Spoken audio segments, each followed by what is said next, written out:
when Steve Little handed Glenn Wolfe his lone defeat. And earlier we talked with both Steve Little and Glenn Wolfe and asked them if they are better fighters now coming off that February confrontation. They're very sharp a puncher now, and I've become a 10-round fighter. I've learned to pace myself a little bit better, and I think I'll be able to take more control of the rounds. Yes, I'm a better fighter now when I first met Steve Little, because the first time I was getting hit with unnecessary shots I shouldn't have been getting hit with, like a lot of hooks. I think I could get up under the hooks and now make him miss a lot.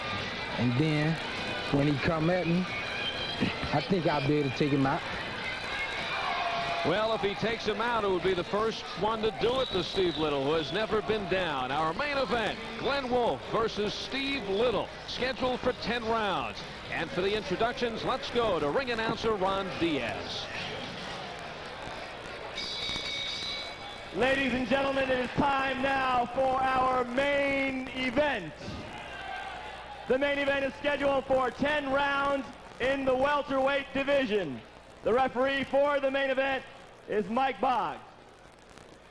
Introducing in the red corner, wearing red and white trunks, weighing in at 149 1/2 pounds, hailing from Reading, Pennsylvania, with a record of 11 wins, 3 losses and 1 draw, Steve Little. His opponent in the blue corner, wearing blue and gold trunks, weighing in at 150 pounds, coming to you from Miami, Florida, with a record of 17 wins and 1 loss, that's 13 knockouts, Glenn the Big Bad Wolfe.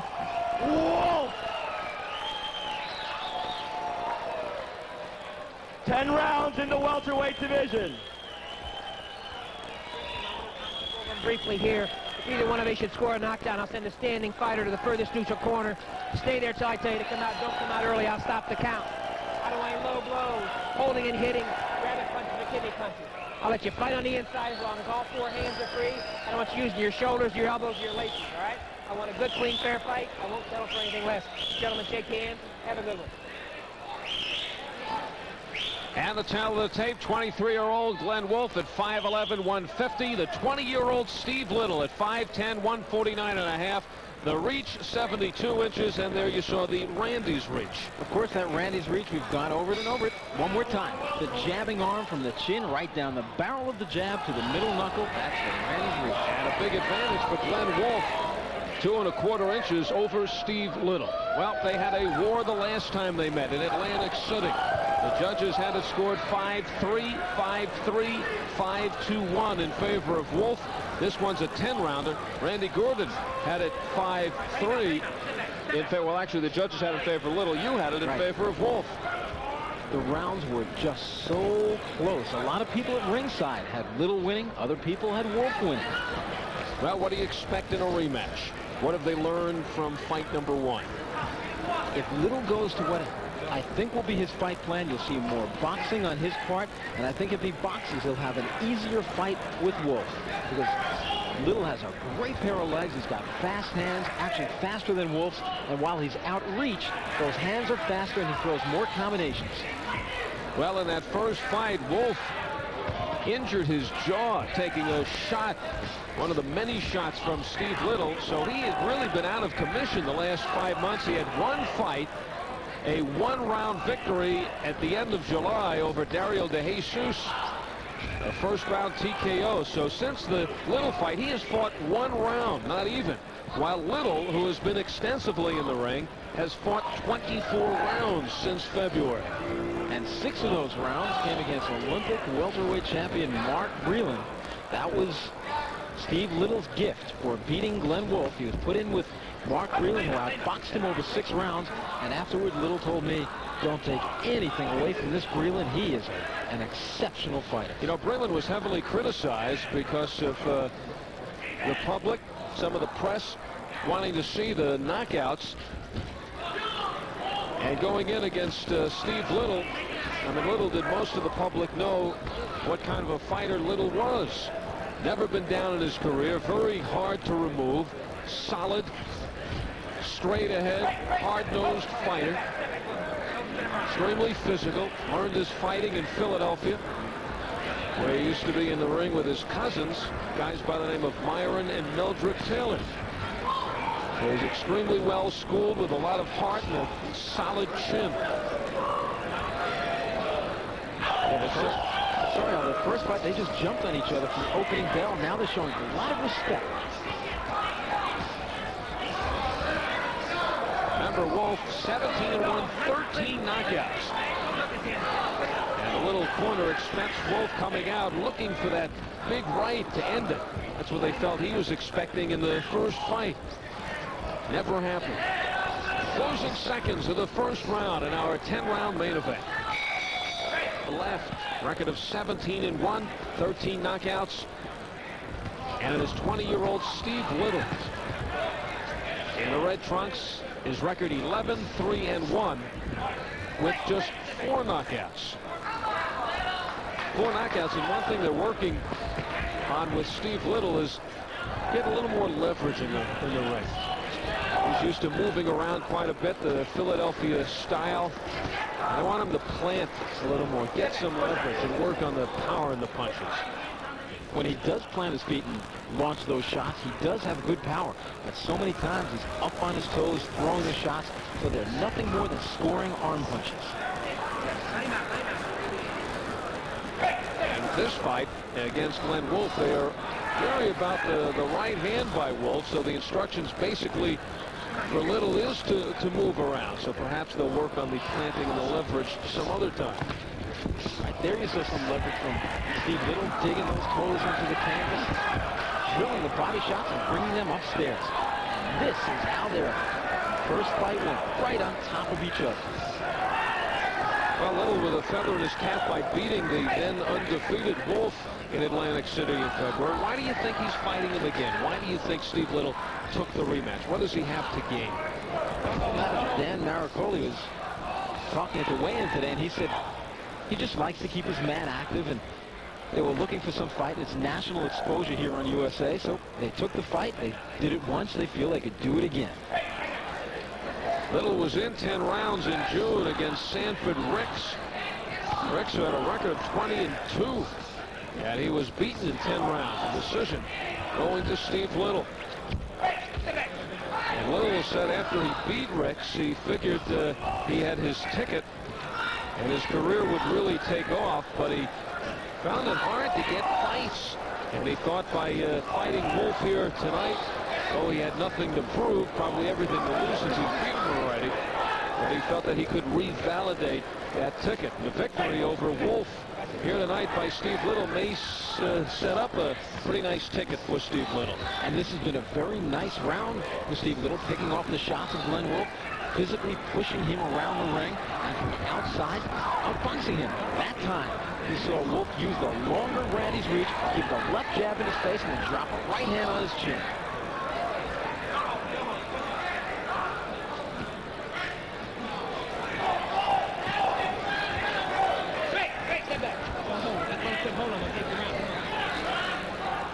Final seconds of round number 2. Scheduled for 10. Little, Eddie Aliano, one of the top cut men in the world. Eddie the Rock. I think he's the best, along with Ralph Close the Cut Citro. So Eddie, who has worked for 30 world champions, making the trip down here to Tampa from Pennsylvania with Steve Little. Well, Steve Little listened to his corner. Maricoli said, use the left hook. You've got a beautiful hook. This guy could be nailed with one. He listened, he landed. And now it's starting to turn into what the fight in February turned into, a war. Maricoli feels that Little has to win and win big because this fight is in Wolfe's backyard here in Tampa. Well, the man we talked about, if Little wins the fight, he just might go on in about a month or 2 months now by Sean O'Sullivan, the man who lost in the Olympic Games to Frank Tate in the finals. The left and a right by Wolfe. A fight in February in Atlantic City, the backyard of Steve Little. Learned his boxing in Philadelphia. And Glenn Wolfe from Miami fights most of his fights here in Tampa, so perhaps this second of a home-and-home series between these two. Midway through round number 3, it is scheduled for 10. Mike Boggs, the referee.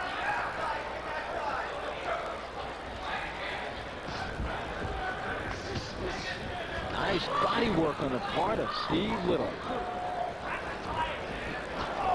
And those body shots, they hurt. It's Glenn Wolfe on the left after Steve Little seeking revenge. He had won his first 16 professional fights before losing to Little.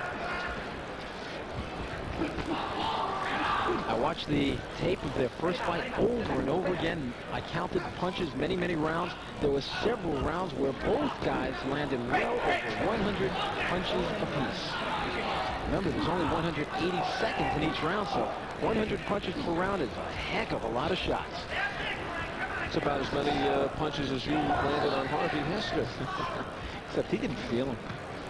Randy's World. Randy in the ring here tonight very impressively going up against Harvey Hester. And I understand Brad Jacobs, the matchmaker, has been scurrying around ringside here trying to line you two guys up in our next bout fight card here in Tampa.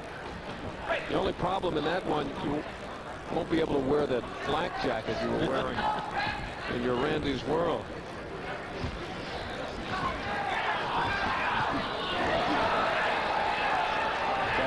Reach of Glenn Wolfe snapping back the head of Steve Little. Little, who has never been down.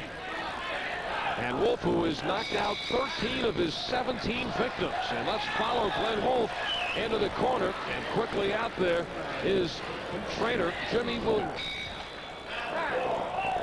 And you saw the Randy's reach advantage of 2 1/4 inches. The jabbing reach of Glenn Wolfe getting in on Steve Little.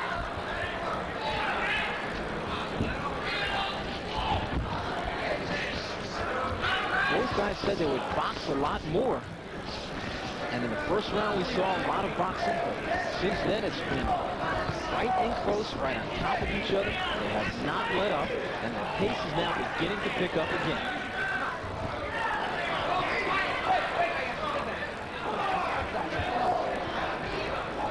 After that first fight, which was wall-to-wall, 8 rounds of action. Can lightning strike? Probably not, because both fighters have so much more respect for one another after dancing like that for 8 rounds. Well, just when I start to think that they're showing a little bit too much respect for one another, in they come, banging away once more. But they are protecting their heads a lot more. They're wailing away to the bodies, but when both guys are throwing those head shots, notice how the hands quickly come up on the part of both guys. Respect.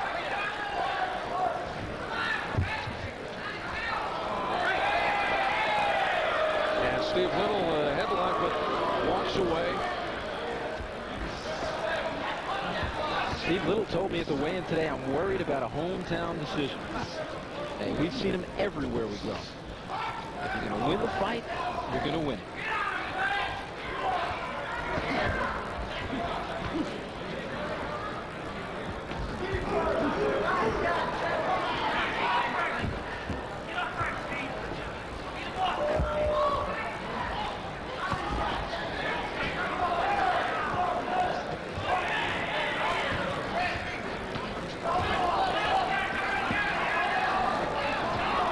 Inside the final minute of the 4th round. Wolfe, who combines the grace of a boxer, the power of a KO puncher, and he could do it with both hands. Likes to bore in, though, with the jab to set up that thunderous right. And Steve Little certainly looking out for that. Felt in that first fight that Wolfe came out figuring that he could end at any time with that right. Able to take advantage of that. Several stiff shots there by Glenn Wolfe with the right hand and the left hook. Snap the head back of Steve Little.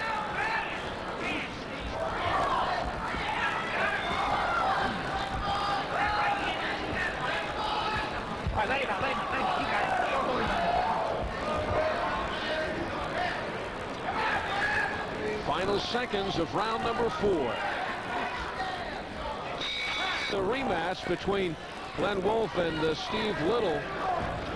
No resemblance to their first fight in February in Atlantic City, in which Steve Little defeated Glenn Wolfe, issuing Wolfe his first defeat in 17 professional fights in an all-out battle. And now it intensifies here, opening up round number 5. This is the first scheduled 10-rounder for Glenn Wolfe. Steve Little has gone 10 rounds before in his June victory over Sanford Ricks. That was a very impressive victory over the former New Jersey State welterweight champion.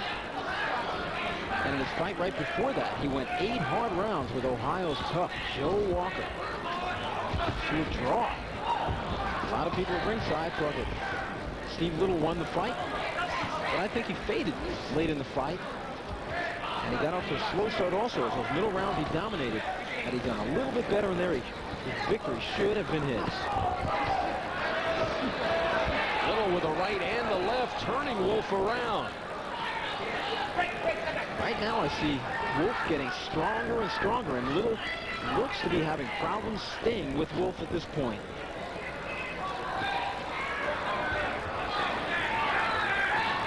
There's that long reach of Glenn Wolfe.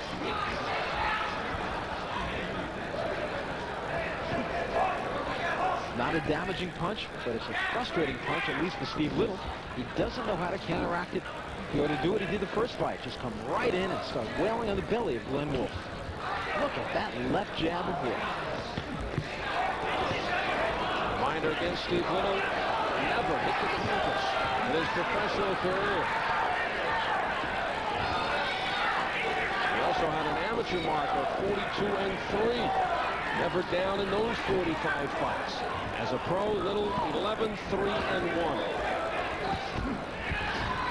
On the other side of the ledger, he has produced only 4 knockouts. While Glenn Wolfe, a record of 17-1, 13 KOs. Dangerous with both hands.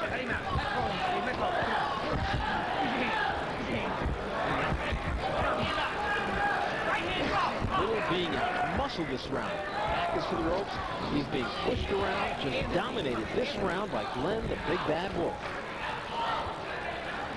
Well, observers in Atlantic City said the first time these two got together in February. That goes down as the fight of the year in Atlantic City so far in 1985. For our local systems, we'll pause right now. You're watching Friday Night Boxing on USA. Has had just one fight, one round since that time. And he registered a first-round TKO over Dario De Jesus here in Tampa in July. Little has been very active, 24 rounds of action. He takes a left by Wolfe, including a 6-round defeat at the hands of Mark Freeland. Jabs and a right hand by Wolfe. From the outside, he's just awesome tonight. And you are seeing Glenn Wolfe now opening up,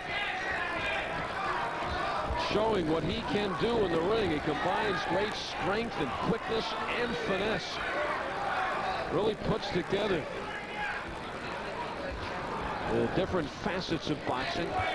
Good hands, foot speed, and he right now, Randy, as you could just see, feels as if he is in control. It's amazing the difference.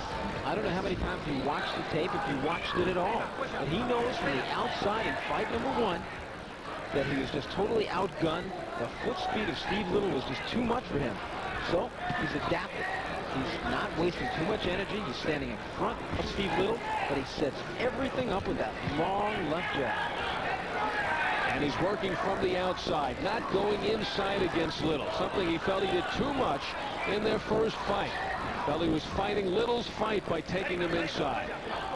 And many times when they get inside, you just saw what Wolfe did. He tied up Little, because last time that's where a very strong point for Little was on the inside. He hammered away with combinations, then got on the outside and used his foot speed to get in and out.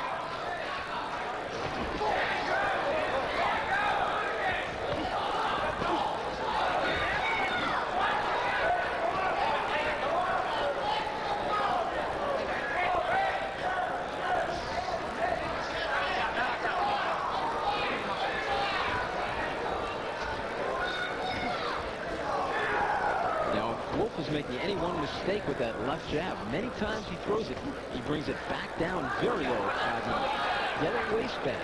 He's over to a right-hand counter.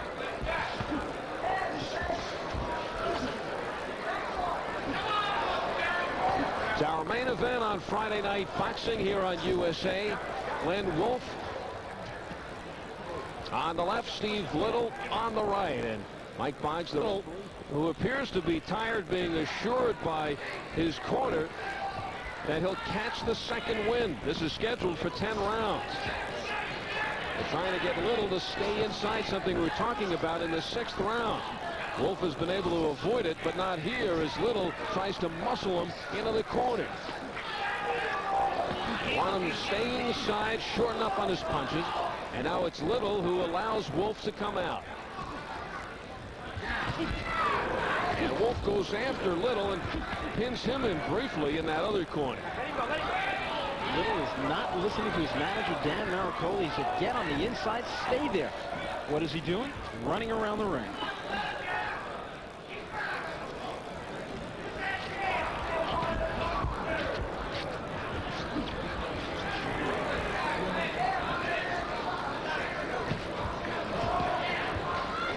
Coming to you from the Oasis Ballroom here in Tampa, Florida. Another big crowd on hand. Philadelphia Promotions putting together the card. They've had sellouts now. The last 20 times we've been down here.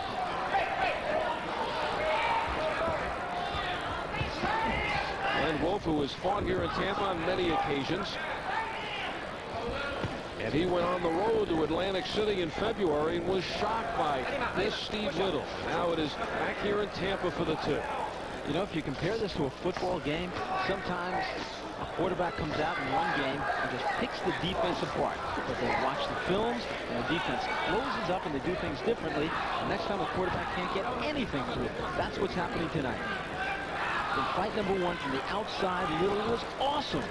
Just landed every time he threw a punch. Tonight, from the outside, he is being outgunned because Little has been studied by Glenn Wolfe. And you know, there are a lot of fighters who avoid looking at tapes. Some guys say that a guy never fights the same twice. I think a guy always fights the same. You have a certain style of that. Hagler usually, he has a very predictable. You know he's going to do certain things. The right jab. He's going to fight mainly as a southpaw. Other guys, Mugabe, come right at you. I think you should watch tapes. Most of the fights that we see, of course, opponents stepping in against one another. They've never seen, perhaps never even heard of the man they're fighting. That was a nice right hand right at Steve Little's neck.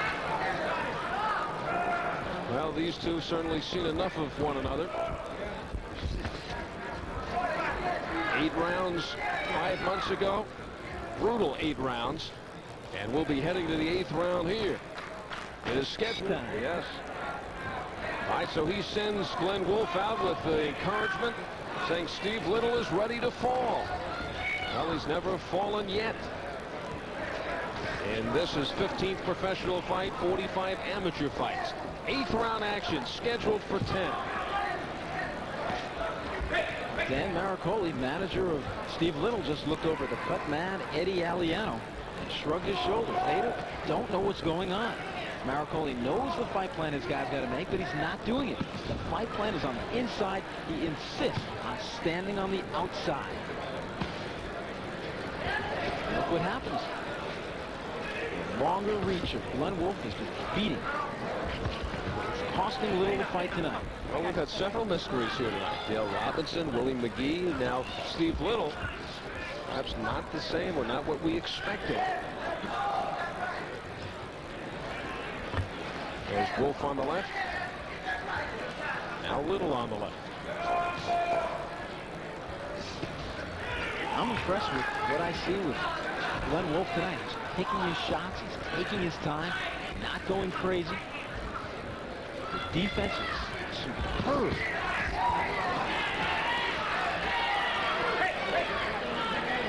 Well, not only is Wolfe fighting his fight, but also Little is fighting Wolfe's fight. Well, that's exactly what you want the man to do. Joe Frazier, when he was fighting, wanted the man to brawl with him. He forced the man to brawl. If Joe Frazier boxed, he would have lost every fight.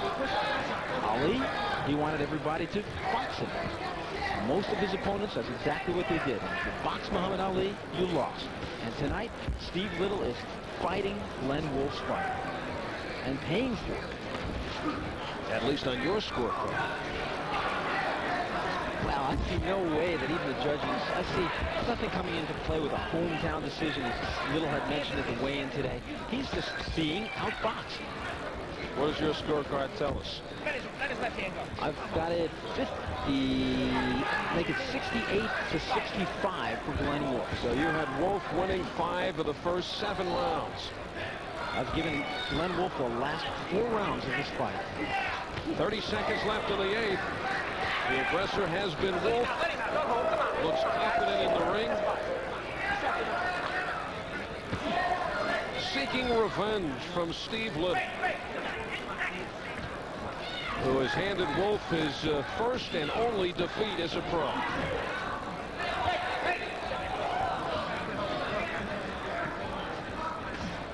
Closing seconds in the 8th round. Starting round number 9, Steve Little is on his knee and waves off his opponent and waves off referee Mike Boggs. What happened?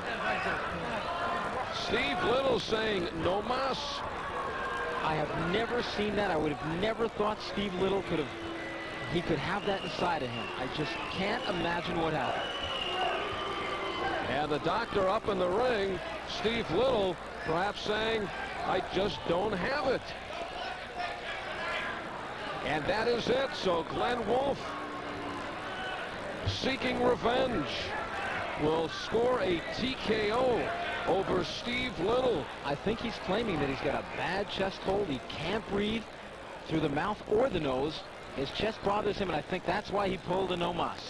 A smiling Glenn Wolfe seeks redemption with a victory over Steve Little. This was before the start of the 9th round. You see Steve Little looking sick. Manager Dan Maricoli trying to push his man off the stool, pulling Angelo Dundee the way Dundee did with Cassius Clay back in 1964 against Sonny Liston. But Little wants no part of it, waves the fight over, no mas. So the resistance from Steve Little, he did not want to come out for round number 9 as Glenn Wolfe was coming on in round number 8. I think that right hand there had a lot to do with it. And if the man is sick, I hate to take anything away from Glenn Wolfe, but I think that right hand helped it a lot, helped his decision right there. He knew he was trailing hopelessly on the cards and just decided to pack it in. It left a bad taste in my mouth. I wanted to see more from it. I know the crowd did too, but never have I seen Glenn Wolfe look as impressive. So Steve Little, who had his sights on bigger and better tickets after getting by Glenn Wolfe again. But a funny thing happened on the way to the Oasis Ballroom as Steve Little does not come out for round number 9. Let's get the official word from Ron Diaz. The red corner is not coming out for the 9th round. This is officially scored as a technical knockout for Glenn Big Bad Wolfe. Wolfe. And the explanation we get now from the corner of Steve Little, Little claiming that he had just run out of gas, dead tired. He cannot keep his arms up. So Glenn Wolfe wins it as his record goes to 18-1. His 14th knockout, comes back and he beats Steve Little. Not coming out for round number 9. Wasn't that an unbelievable scene as Dan Maricoli, the manager, was trying to push his fighter off the stool, begging him get out there and fight, but Steve Little wanted no part of it. Fell to one knee, waved the referee off, waved Little off, Wolfe off, waved everybody off, and just pulled a no mas. Well, they're claiming, though, that he had a cold, went the tough 8 rounds with Glenn Wolfe, and he just had nothing left. Do you buy it? Fighters have had colds before. I think he was just being outgunned tonight. It just wasn't going his way tonight. He knew it. He felt it. Perhaps he had a cold. It all added up to the same kind of frustration that Roberto Duran felt in the ring in November of 1980 against Sugar Ray Leonard. He just couldn't handle it anymore in that rematch. He said no mas, Little did the same thing tonight, and you'd never think he had it in. Well, the way it ended, does this set up rematch fight number 3? Nah, I can't see it. Little's got to rebuild. Wolfe just goes on from here. He is an outstanding young fighter. And Glenn Wolfe now will be matched up, just announced, with Cowboy Don Shiver. You'll see it right here on USA from Tampa on Friday, October 18th. We'll be back here in Tampa Friday, October 4th. So until then, this is Al Albert for Randy Gordon. Thanks for joining us here on Friday Night Boxing. Friday Night Boxing on USA has been brought to you by Stroh's and Stroh-Lite, the circle of sports beer. Sports codes provided by the Tailored Classics from Levi Strauss & Company.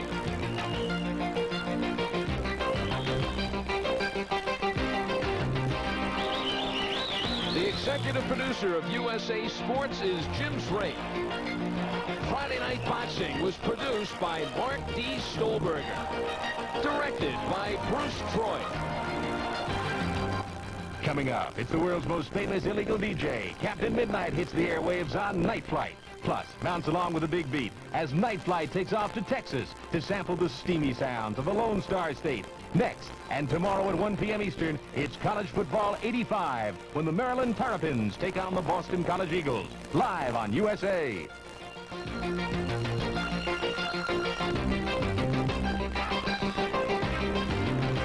Friday Night Boxing is a presentation of USA Sports.